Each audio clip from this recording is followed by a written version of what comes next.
I am the Philosophical Bachelor, and today I want to talk about the difficulty of philosophy. Philosophy seems to be caught in a quagmire. In the world of philosophy, everything is contested. What seemed certain then becomes fraught with doubt. No answers seem available, only questions. No sure place to plant our feet, but only mere possibilities. Yet we can't seem to stop wondering about things, since it is in our nature to wonder.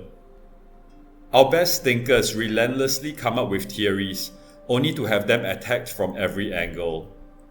Perhaps they provide a defense, and others may rally to their side, in what feels like an increasingly technical war of words. But even when ordinary people try to apply philosophy, we find ourselves put in many disparate directions. I will cursorily examine four major fields in philosophy in turn: political philosophy, metaphysics, ethics, and epistemology, to see how we are kept in this state of tension. In political philosophy, one is now convinced by Thomas Hobbes that we need an overlord despite the threat of potential tyranny, now convinced by John Stuart Mill that liberty is the key, with the solution being a constitutional government kept in check by the people. Hobbes tells us that without a fist holding sway over us, we will be left to lead solitary, poor, nasty, brutish, and short lives, in a state of nature of bellum omnium contra omnes, a war of all against all. Yet Jean-Jacques Rousseau tells us that human beings are benign in the state of nature, that it is society that corrupts us into battle with one another. Credit must be given where credit is due, and here their powers of rhetoric are a masterclass in persuasion. In metaphysics, substance and atoms as the foundation of reality makes a lot of sense, until it doesn't. Energy crashes over us in waves. Is the world, even the parts considered solid, better understood as processes? Meanwhile, quantum indeterminacy puts paid to deterministic mechanism in nature. From the pre-Socratics to the present day, the debate over free will continues to rage. The more we question, the less we understand. The closer we look, the more unrecognizable things become.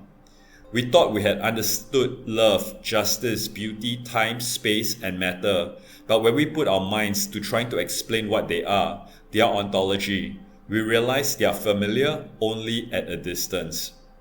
From ethics, perhaps we can learn how to live? Sorry. Is pleasure our Lord and pain our nemesis, or is cultivating a virtuous life the key? Are consequences all that matter, or is doing what is right even if things turn out badly the way to go? Who is to give us the answer? Is there a God whose dictate we must follow, and how do we know what its will is? If God is dead and we have killed him, then while everything is permissible, we will be condemned to be free.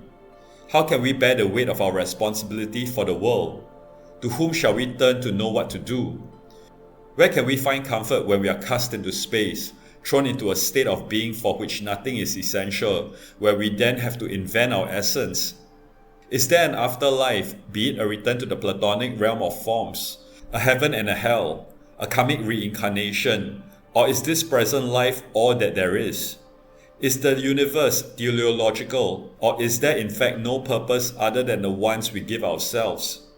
Are there values everyone can agree with, and if so, where do they come from? Or is it that what's good for me may not be good for you? And how then, as a society, can we decide what should hold for all? In fact, how do we even know? Can epistemology guide us? Probably not, since it questions if logic is universal, or has as a possible explanation how we make sense of things through the structure of our understanding, making logic a construct. The assumptions that any theory must start from need to be inviolable, but on what basis can those start from? This difficulty is the problem of the criterion as formulated by Sextus Empiricus, the man to whom we owe our knowledge of ancient Pyrrhonian skepticism.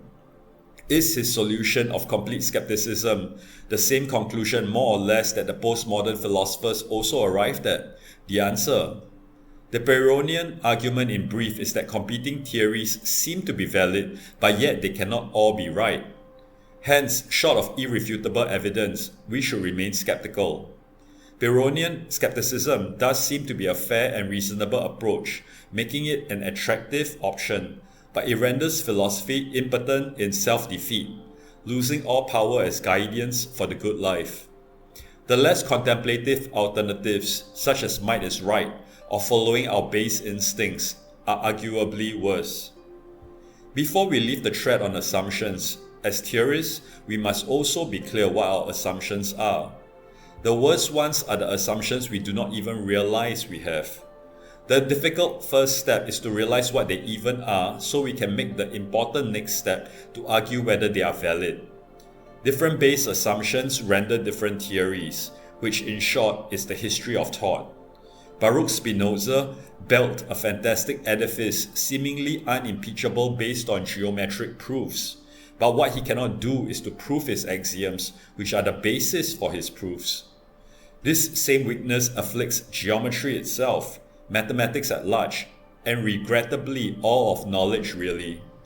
These theories can assert self-evidence as justification for their assumptions, but unfortunately what they consider to be self-evident is seldom the case. If theory gives rise only to destruction of theory, is it valid at all? But if the Enlightenment has led us out of the dogma of faith, is Theodor Adorno and Max Horkheimer right in telling us that it only brought us to a new dogma of science? Or is truth in truth dialectical, where a thesis must be sublated by its opposite so as to find synthesis at a higher level? All these levels merely way stations to Georg Wilhelm Friedrich Hegel's absolute knowledge. Or are Karl Marx and Friedrich Engels right to tell us that Hegel is simply not revolutionary enough, that it is material conditions that determine our consciousness, and not our consciousness that determines our state of being? The irony is that the answers to philosophical questions are vital to how we live. If all is written in the stars, we are automatons, and what we thought we will are mere epiphenomena. If there is no God or afterlife, then carpe diem. If there is, then union with the One, reducing our karmic debt, becoming good servants of God, or cultivating our spiritual sides, take your pick, should obviously be our primary concern. Even if there is not, the relentless pursuit of capital still hardly makes any sense, and yet that seems to be the default path of many societies today, where it is easier to imagine the end of the world than the end of capitalism.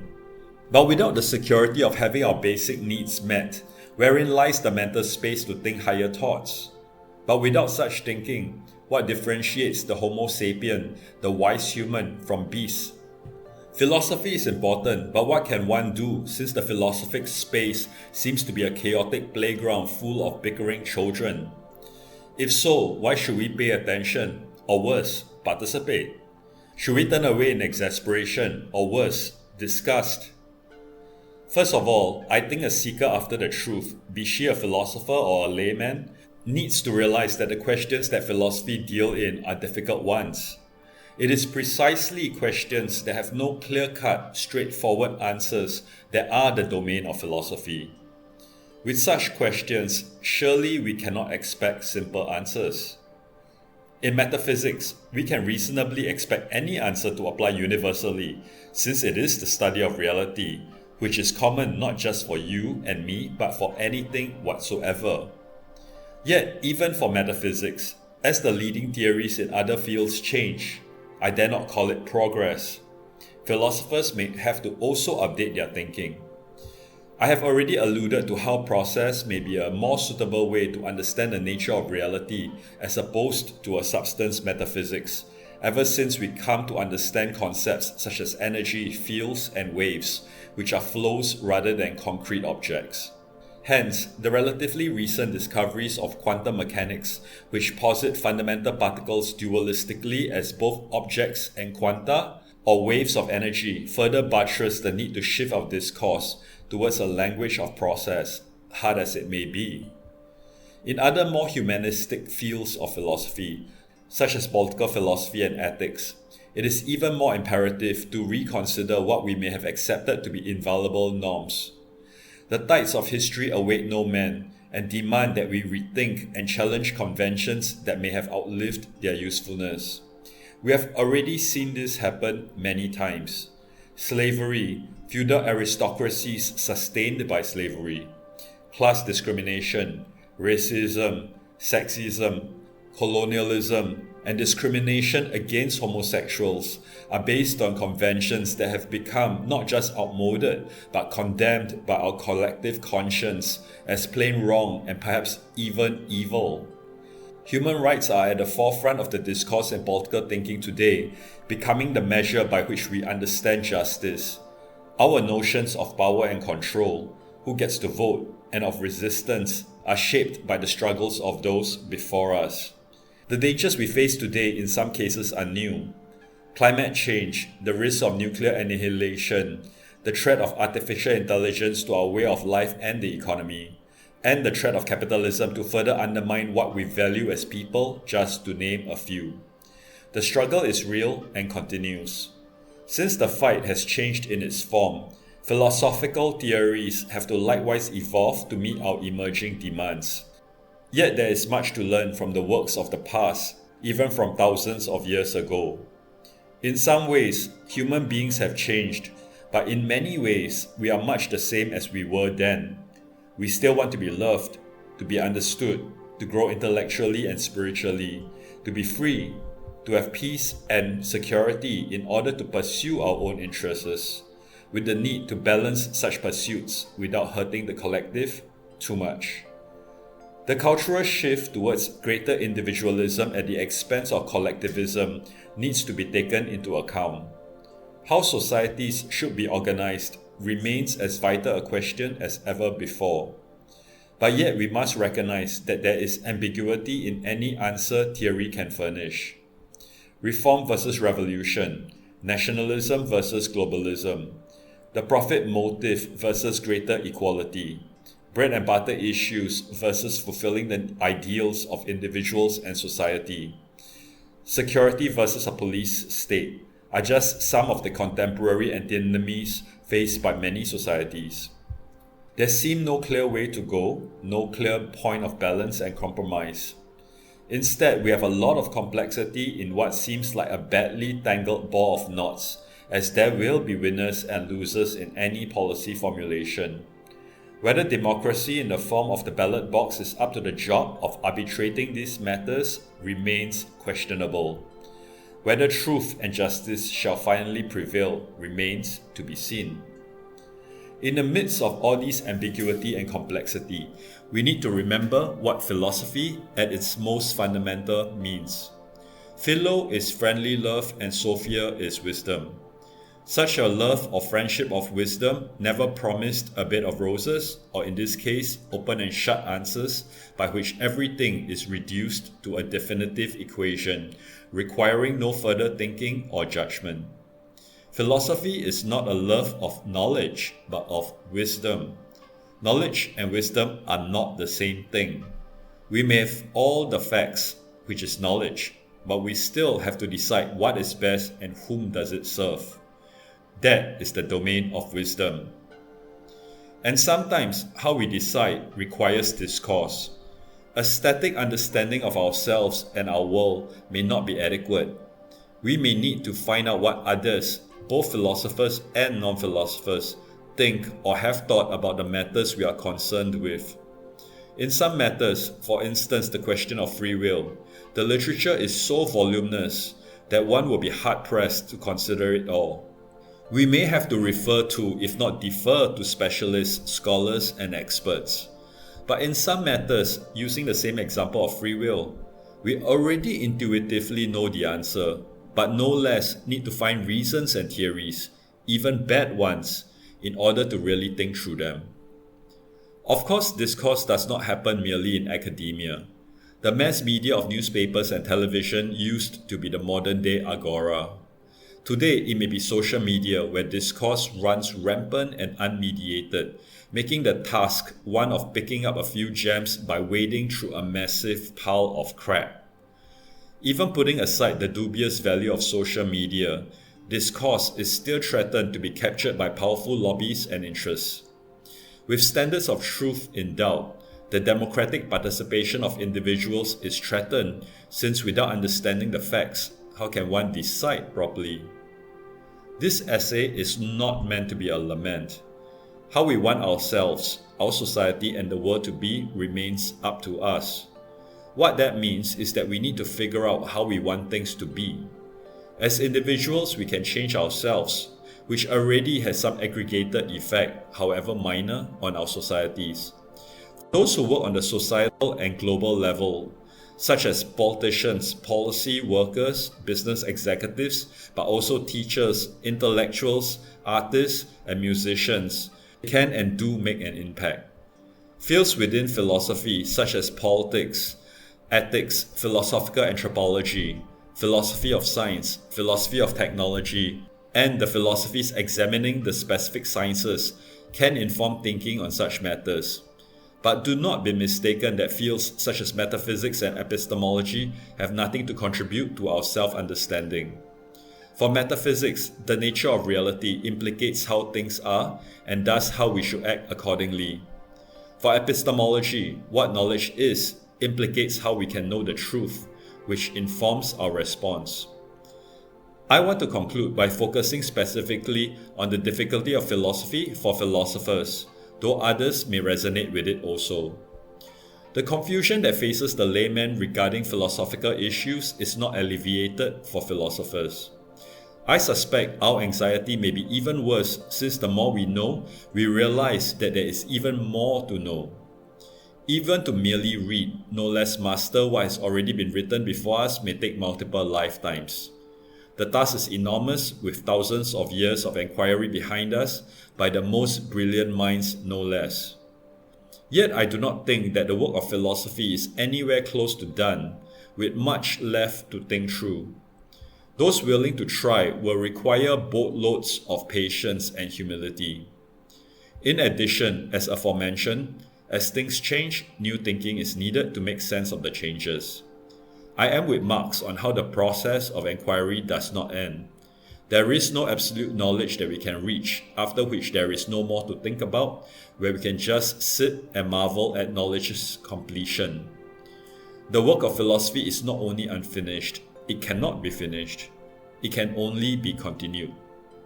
Part of the work philosophers do is to study and understand what has come before. We need to work through the text, reading it as if it was us who wrote it, so as to properly understand what the reader is trying to convey, even if we do not agree with her position.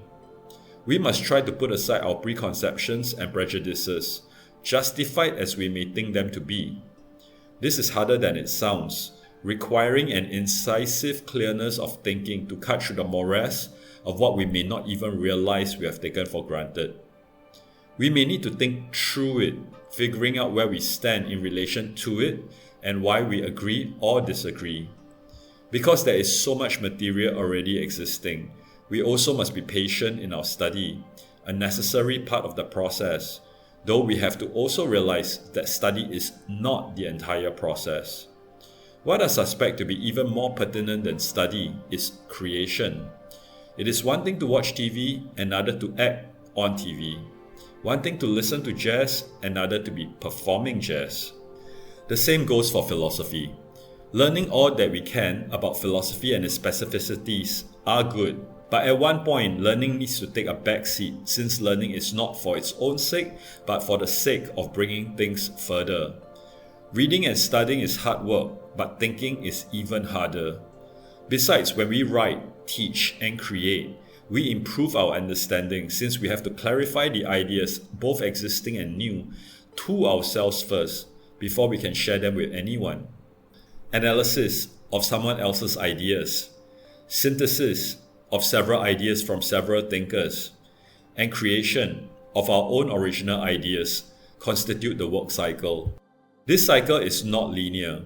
In analysis and synthesis, we obviously need first to know the ideas of others, which requires study. But often in creating, we also have to go back to study.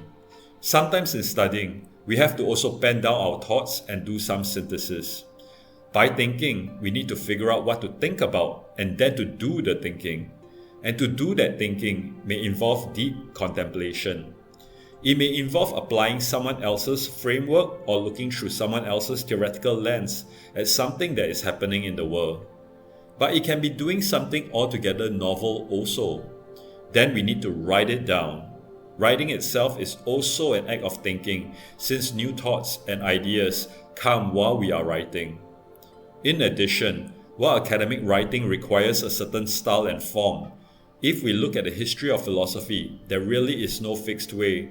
From the dialogues of Plato, which employs a wide variety of devices such as theatrical drama, allegory, storytelling, myth-making, and conversation, to the aphoristic style of Friedrich Nietzsche's Zarathustra. The thinker has to decide the what and the how. He has to plumb the depths of the philosophies, but also its method, the meta-philosophies.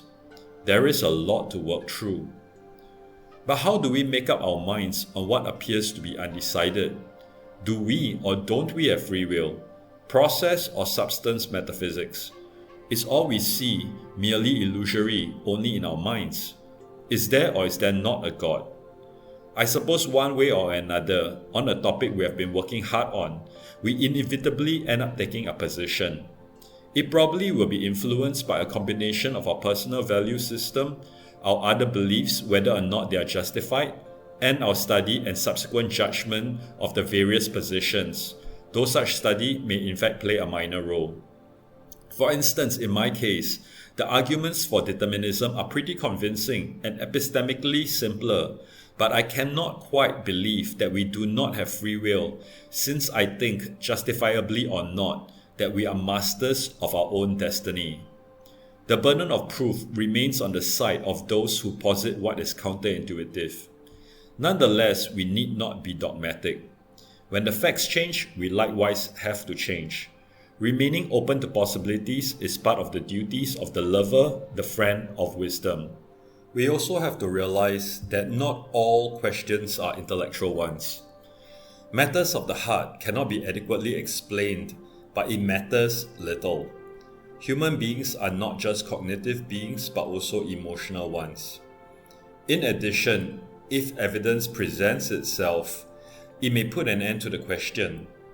For instance, regardless of how the debate on theism proceeds, if one personally experiences the divine, be it in the form of miracles, illumination, or revelation, the question of the existence of God becomes moot, no matter how convincing the opposing arguments are. Besides, we do get answers. Sometimes they come in the form of the concrete. We see this in the disciplines that philosophy has fathered, such as the natural sciences, mathematics, sociology, and economics, among other fields such as education, psychology, and theology, which, if philosophy did not found, is at least greatly influential on. Sometimes philosophy shows us multiple pathways we can take, each reasonable in their own way, for instance in the various ethical approaches of consequentialism, divine command theory, conventionalism, deontology, and virtue ethics. On ethical matters, there may not be one true or right way. Human judgment can only be informed, but not decided for by ethical theory. On metaphysics, the various theories may be contrary to one another such that all can be wrong, but they cannot all be right. Yet they may all, at least currently, be adequate to the task of explaining the world. That itself is a curious point, indicating that we must await further breakthroughs in science as well as in thought. Or perhaps there is more in heaven and earth than is dreamt of in our philosophy. Let 1,000 flowers bloom, let 100 schools of thought contend. The flowering of many theories, contrary as they may be to one another, may not after all be a bad thing. It tells us that there is more than one approach, more than one reasonable way to understand phenomena.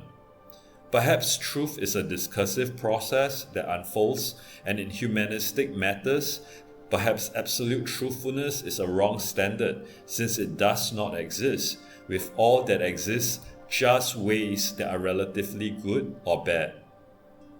Sometimes one approach is better than another. Sometimes we have to experiment to find out which is which. Sometimes what works well for one person or one society may not work so well for another. It is a process of discovery. There is no need to lose heart. Instead, we can remain hopeful. Our ability to reason is a formidable tool.